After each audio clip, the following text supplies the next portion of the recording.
All right, it is SNL. What a week it was. What a way to cap it off. I'm having a good time right now. I'm already in weekend mode. I don't know if Cody is. He looks a little stiffer than me. He looks stiffer than a wedding dong, but hey, I'm not trying to judge. I'm here. Cody, Mr. Rigor Mortis over here. What do we make of everything that happened this week with the Texans and with everything that went down? It was a busy week. Speaking of getting stiff, Monday, Texans got a chubby, or a Chubb, should I say. And it was still a lot of shoulder speculation because you needed CJ Stroud to throw Tuesday or he wasn't going to throw Wednesday. And then the whole summer was going to take a totally different approach. Then Tuesday, who's throwing? Who's showing? Who's throwing? It was CJ Stroud. Who's showing? Not Joe Mixon, not Damian Pierce, not a couple of other people, but you did get CJ Gardner-Johnson, Danielle Hunter, a lot of the guys that hadn't been there for the optional portions. They were there for the mandatory portions. Wednesday, hey, school's out for the summer. Throw all your paper away, return those books, and as the teachers would tell you on the way out, don't get in any trouble while you're away, especially the coaches would say that to the football players. Take care of your body this summer. Especially the teachers' pets, by the way. Especially the teachers' pets. Yeah, don't get in any trouble this summer. So Wednesday, they wrapped up the off-season workout program. They're getting ready for the summer. Thursday, the first part of that Jimmie Ward stuff starts to come out. That's not good for Jimmie Ward. Had to be very disappointing on a variety of different levels, especially for those that are closer to Jimmie Ward than some of the other people in the organization. And then Friday, you get more Jimmie Ward stuff as it continues to come out, and it's still not good, obviously, for Jimmie Ward. So a busy week. It started with a player acquisition. It ended with, essentially a player finishing up his time with the Texans because of what he did. There's alleged to have done. And, busy week for the Texans with some stuff that they usually don't have on their plate.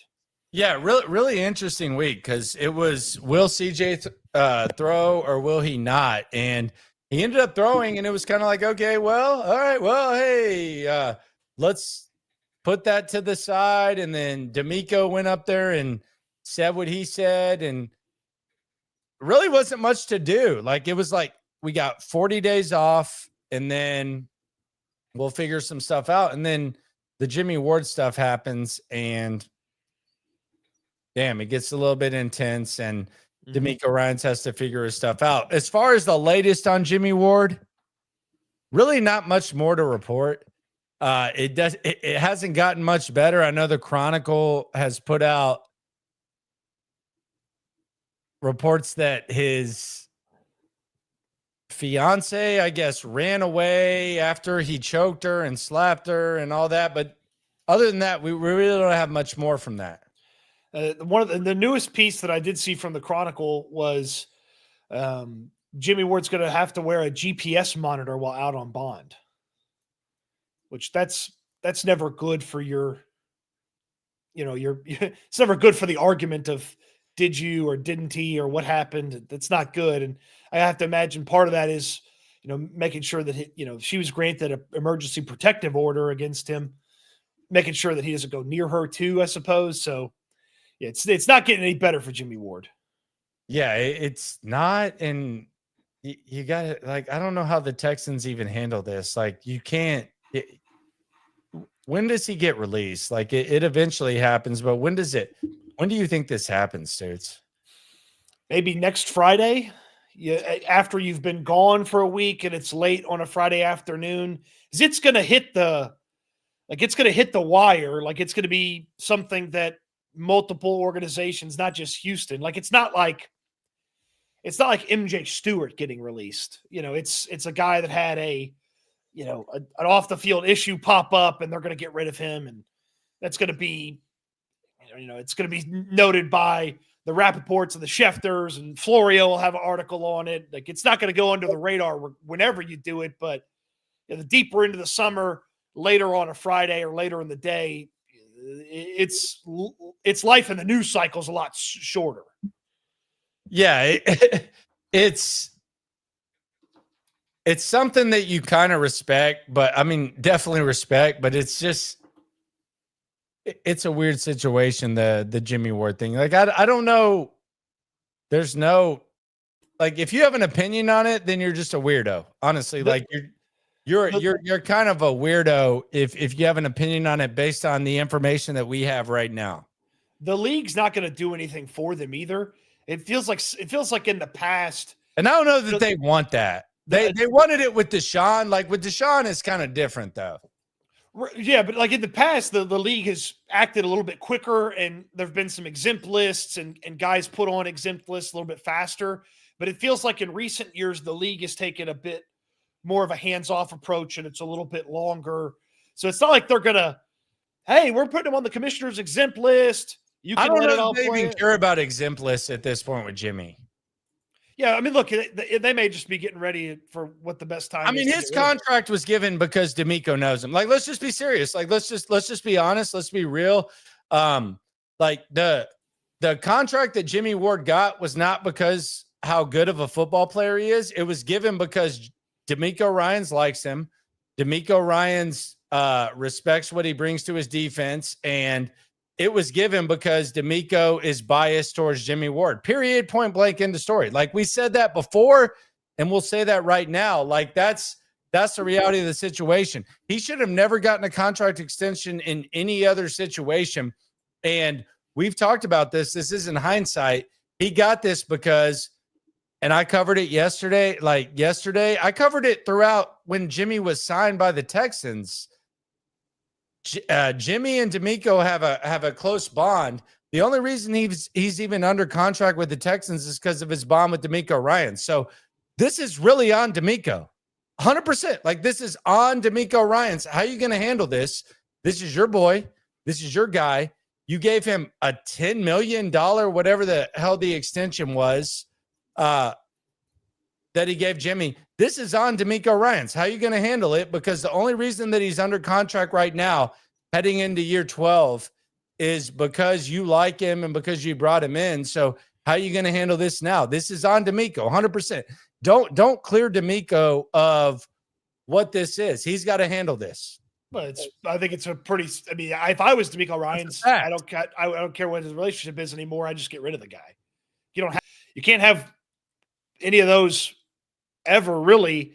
You definitely can't have a contract like that go against you in 2, 3, 4 years when you've got all these massive contracts that they're going to sign in the next few seasons. Will Anderson, CJ Stroud, and things like that. So they definitely got to learn a lesson from the extension for Jimmie Ward that didn't make sense at the time.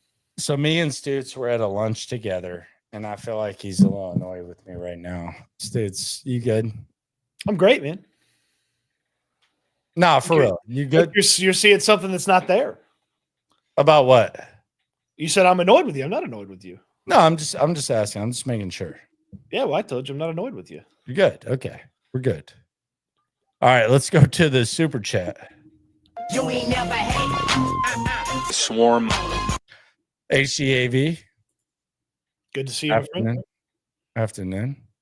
I think he needs to say like who sucks most, like each day. Like there needs to be something like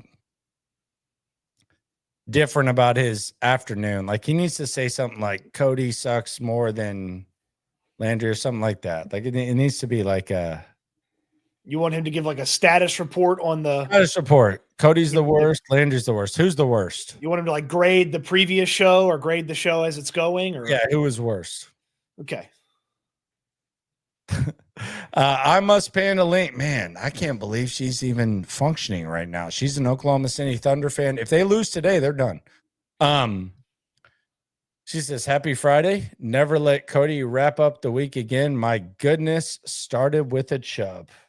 Well, not every week. Swarm. Not every week's going to start with a Chubb. It just so happens this week started with one. Yeah, she's on that OKC Thunder thing. Man, I feel like if this goes 7, if the NBA Finals go 7, then the Thunder win. But they have to keep it less than that because it's like Rick Carlisle plays chess. That nerdy ass OKC Thunder coach plays fucking dork. He's a fucking dork. That dude sucks. He would be the worst coach If OKC wins the NBA championship, he's the worst coach in NBA history to win a championship. He sucks. He's a dick piece, man. He's terrible. God, he's Daignault, is that how you say his name? I don't even take the time to acknowledge his name. He sucks. He's horrible. He's the worst coach. He makes David Coley look like fucking Greg Popovich. Honestly, he is trash. That dude sucks. He's terrible. They got way more talent in OKC, but that coach is trash. And Rick Carlisle's sitting there playing like chess, like in the nerdy ass, like New York spot, like Times Square. This dude is playing Candyland. Candyland's too big for him. He is a terrible coach. You've forgotten more basketball than I'll ever know. It's not my thing. He's trash. But I saw one basketball guy that I do follow. He said it was kind of strange how OKC, they do have talent, but they sort of just looked a shade to fix everything. Dude, they started a different lineup for game one, and it was like, what? Oh, so Hartenstein's on the bench. Like, why? He makes these other dudes play. He's trash, dude. He's horrible. I honestly promise you, I could not coach them in the regular season, but in this, like in the playoffs, I think I could coach better than him. I'm serious. I don't say that a lot. You're gonna be a dry fit coach. You're gonna be a suit coach, dude. What are you gonna wear on the sideline coaching them? Oh, me, I'm wearing a full suit. Full suit. 320 says you two need to rub noses and make up. LOL. Did we not make up? Rub noses. Wait, what does rub noses mean? Oh, he's saying kiss. Okay, I see what you're saying. That's how the Inuit kiss. No, I got something with Stutes a little bit later, but yeah. I can't imagine what this will be. It happened. Yes, it did. So where does the organization stand after everything that's gone down this week, Stoots? You summarized it, and we're going to play a game in a sec, but where does the organization stand? I feel like to me, it's still very much looking at the AFC elites. Like that's still very much where they are. And a lot of the bets that they have cast for this season have to come through for them to break through where they've been for the past few seasons. They are really trusting that they know how to evaluate talent, and that they know how to evaluate talent better than people think they do, and that they're trusting the crap out of this coaching staff. I like the defense. They've got a lot of talent. The offense, I can't say the same thing. We've seen some good stuff in OTAs and minicamp. Have to see that again in training camp in the season, but it just still feels like they're not on the level of KC and Baltimore, certainly. A lot of people would say Buffalo's ahead of them. And then they're kind of in that mix, in that group still with the Denvers, the LACs, the teams like that. Yeah, I kind of feel like they've benefited from dysfunctional organizations that surround them. In other words, Jacksonville, Tennessee, and who the hell else is even in the division? Like I've actually Indianapolis. Yeah, Indianapolis. Oh, the Colts. They're there. It's almost like they've kind of benefited from being in a bad division, and they're not functioning like a championship organization right now. I would go as far as to say you could extend that to being in the AFC with some of the teams that have made some just had some god awful results the past few seasons. Like, you mentioned the teams in the AFC South, but the Denver Broncos were a playoff team. The next thing you know, they're having to eat a bunch of Russell Wilson money because they didn't figure out their quarterback situation. Pittsburgh's been a disaster since Big Ben. It looked like Miami had it figured out, then they didn't put a good enough offensive line on the field. New York thought that, okay, we got the right coach, we're heading in the right direction. They fell apart. Cincinnati can't put a defense on the field to support one of the better quarterbacks and wide receivers in all of football. Like, there's a lot of teams in the AFC that if they were a little bit more competent, they'd be squarely above the Texans too. Yeah, and this is my question for you. What does disappointment look like this year? Like, because the worst spot that I felt like the Texans were in was we're winning AFC South titles and AFC South division champs and blah blah blah. Like, what does disappointment look like now though? Like, it feels like D'Amico and Caserio have set up a situation where it's like, very blanketed statements and blah blah blah. But what does disappointment look like? What are the standards? I would say that anything less than the AFC Championship game appearance should be disappointment. I'd agree with that. That's the level I would put them at. I'd agree with that. I mean, they 2 years ago, they were a half away. They went into halftime, close game of Baltimore, got run out of the place in the second half. This past year, they drive down the field to tie the game, and the kicker can't even make the extra point to tie the game, and it's close there in the fourth quarter, and then the Chiefs just really kind of separate from them there at the end. So it's like, you got to go further than you did the past 2 years, and the only place left to go is to appear in the AFC Championship game. Yep. Everything else below that should be disappointment for this team. Yep. I don't know what they do if they have a disappointing season, because I don't know how the disappointment plays out. But anything less than playing for an AFC Championship should be a disappointment. All right, I wanted to shout out to all the fans, Texans fans, regardless of where you are, like what you do, anything like that. Like, shout out to you. Like, there's no right way to fan. Like, we don't know the right answer, anything like that. Like, shout out to the fans who canceled their season tickets and forced Cal and Hannah to make decisions. Shout out to all the fans who stayed loyal the whole time and did whatever they do. And shout out to all the digital fans, the young kids, whatever. Shout out to all the Texans fans. There's no right way to fan, and we just want to shout out all the fans. Yeah, I mean, if there weren't fans, we'd be talking to each other off of YouTube about this, and nobody'd care. So. It's always weird where you get like, oh, the true fans do this and blah blah blah. I would say that the fans that canceled their season tickets are the best, but blah blah blah. Who cares? Hey, you made your money. Spend your money however you want to spend your money. You want to do your thing. You want to be front row, paint your face, and have big plastic shoulder pads like the Legion of Doom?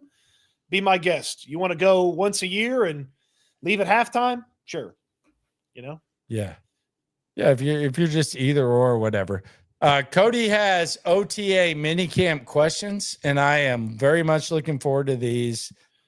This is after everything that we've seen from the Texans on the field before they return to the field for training camp. I'll ask the question. You tell me if it's still a question, kind of got answered, or was answered. All right, you ready? Any and every question you had about the offensive line. Still a question, like 100%. Yeah. There's no kind of here. This is just a bunch of guys. There's no like clear answers. This is just a bunch of guys. It is a lower level battle royal of a wrestling promotion, not WWE. So this is still a question 100%. Reality of Wrestling, Booker T's crew down there in League City. They put on some good shows, by the way. This is and frankly, we probably don't have, like sometimes did you remember this in school? Your teacher would be like, we don't have enough stuff to have a grade yet. Like in college, you'd get that a lot. Like, you don't have enough assignments yet for me to tell you what your grade is. I think that's the offensive line until like week 5. Right after that Baltimore game, I think we'll have a pretty good understanding what they can and can't do from an offensive line standpoint. You think you're gonna have? I don't know if you're ever gonna have a clear standing. That's what I'm saying is we'll know that what their ceiling can be and what their floor can be by week 5. feel you like it's a disagree? week to week. Like I feel like week to week league applies to this offensive line more than anything I've ever seen. So you think there's going to be weeks where they look awesome, and then there's going to be weeks they just look terrible? I feel like it's gonna be like you didn't prepare. Like, let me put it this way: you have a group project, it's due Friday, you haven't even started on Monday, and you just try to make do. That's what I feel like this offensive line is. Okay, that's fair.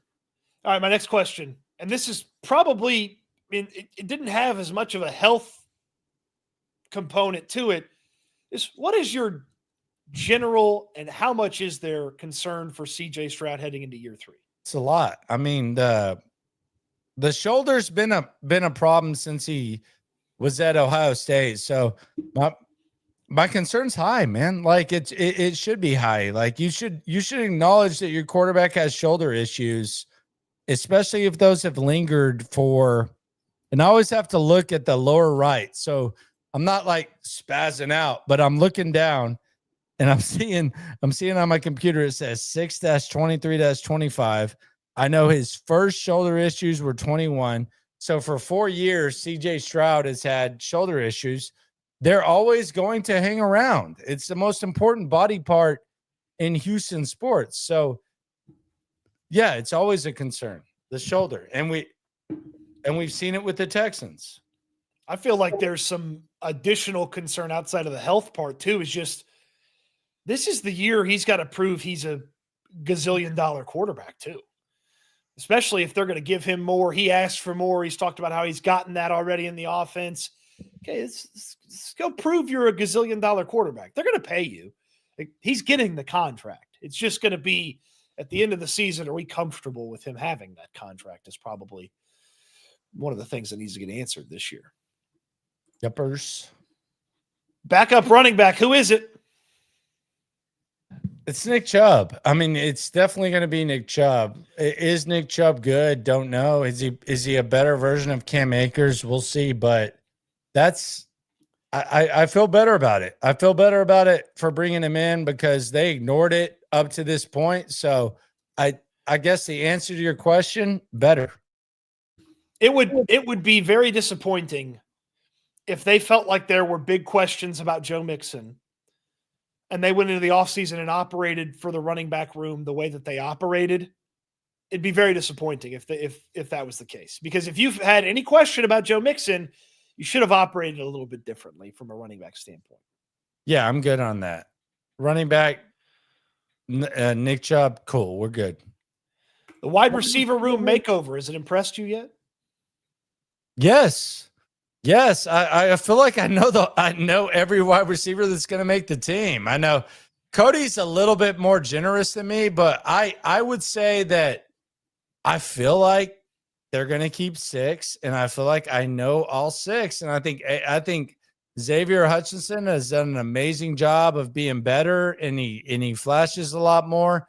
And the 2 Iowa State guys, the rookies, they look good. Captain Kirk, Christian Kirk, he looks good. Nico looks good. Mm-hmm. It's a good squad.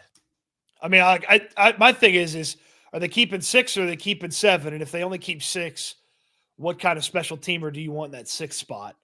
Because I still feel like if Barrios gets healthy and he's good on special teams, they'll just keep him and then run with the 5 guys they have. And then Barrios did a Texans radio interview, and I was like, what the hell is this, dude? And I was watching it, and I was like, yeah, I don't know if I like this guy or not. Did he offer a lot?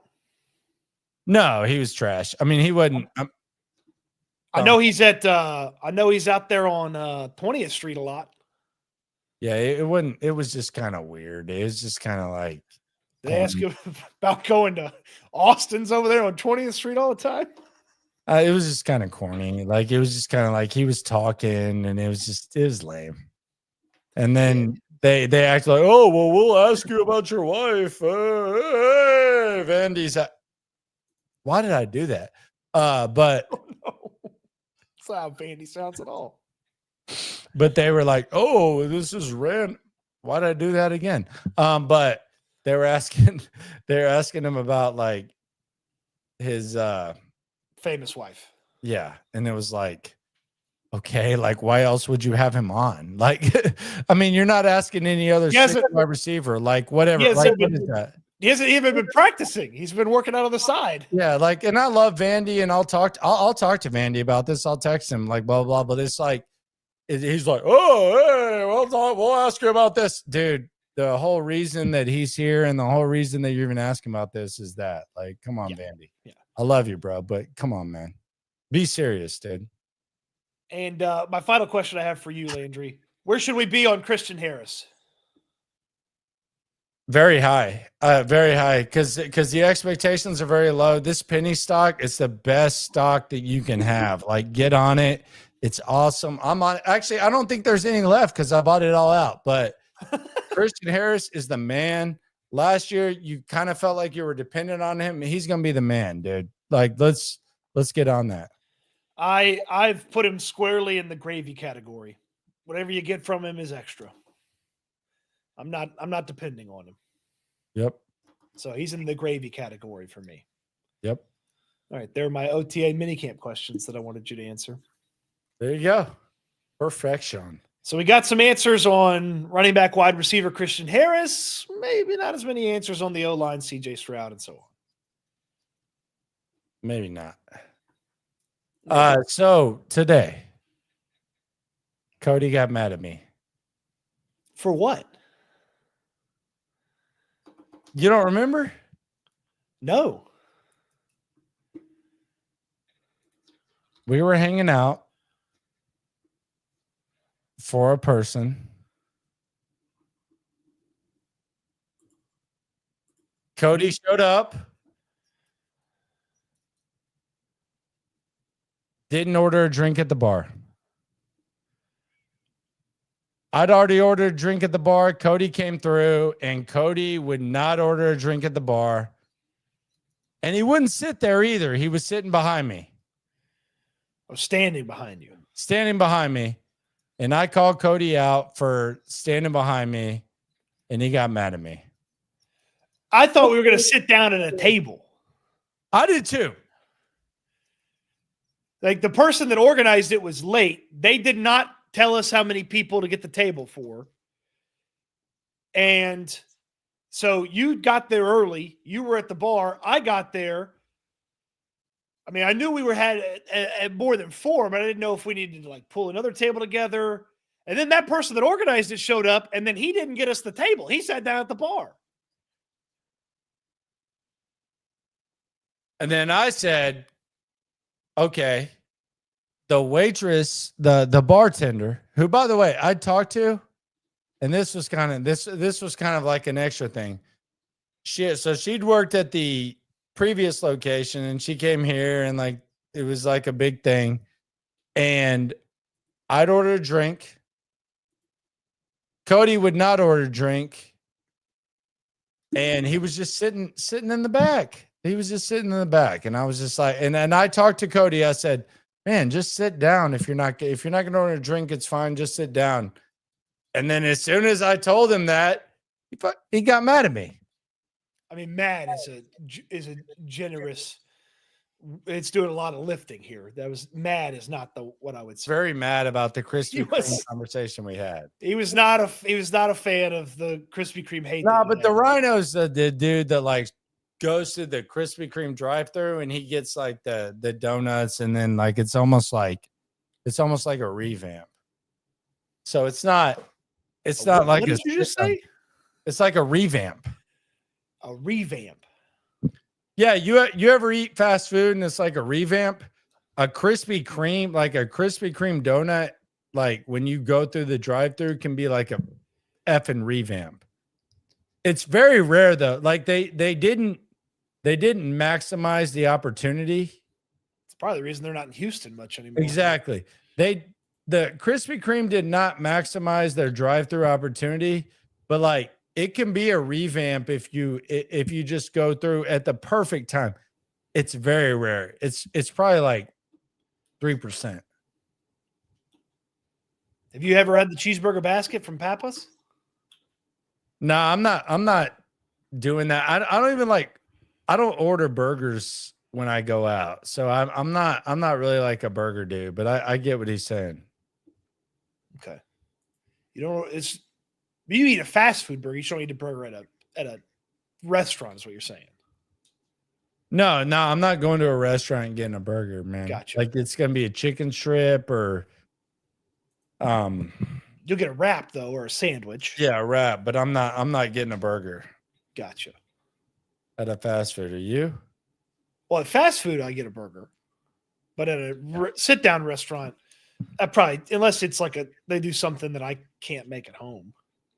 Like if it's got like a bacon jam on it, I'll probably get it because I can't make Bacon jam? Yeah. So was there anything that we previously said or the chat said that you want to readdress? Mm-mm.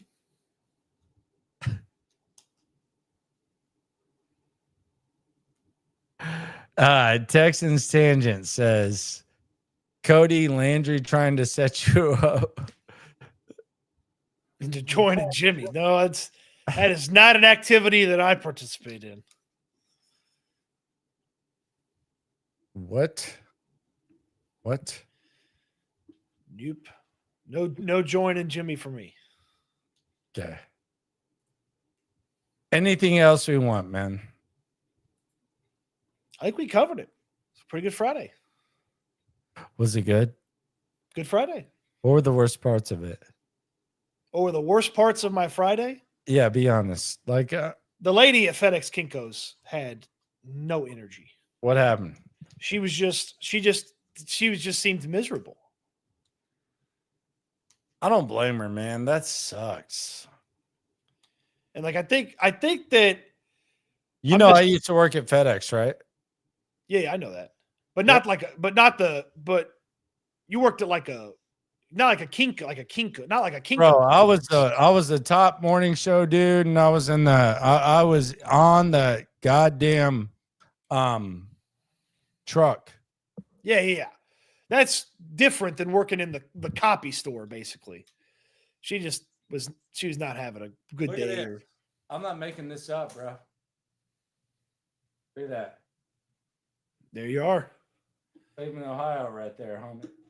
Landry smile in a photo challenge. Impossible. They didn't even know. My boss didn't even know. I'll be on it. I'm a man of the people. I was on it. I was doing my thing. I had my own truck, all that. Cleveland shift, bro. Yeah. Yes, sir. When the Cavs are winning the championship. All that. But yeah. Man, people say am I wasted, bro? Wasted? Yeah, that's what people are saying. Hey, wasted might be a little far. Dude, my daughter's taking a nap. My wife just got home. I'm chilling, man. Be on it. So yeah, Cody, you look very. Mark says yes. Eric says I'm getting there. Boom. Yeah.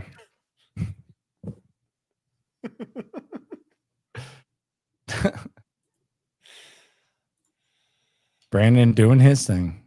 Yep. Brandon got jokes. Brian Cushing. How'd you feel about Brian Cushing? Good football player. When he got drafted. Wanted Jeremy Maclin. And how'd that go? They didn't draft Jeremy Maclin. I was disappointed. All right. The end. The end.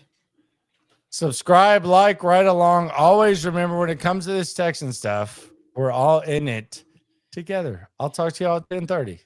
Eat good, sleep good.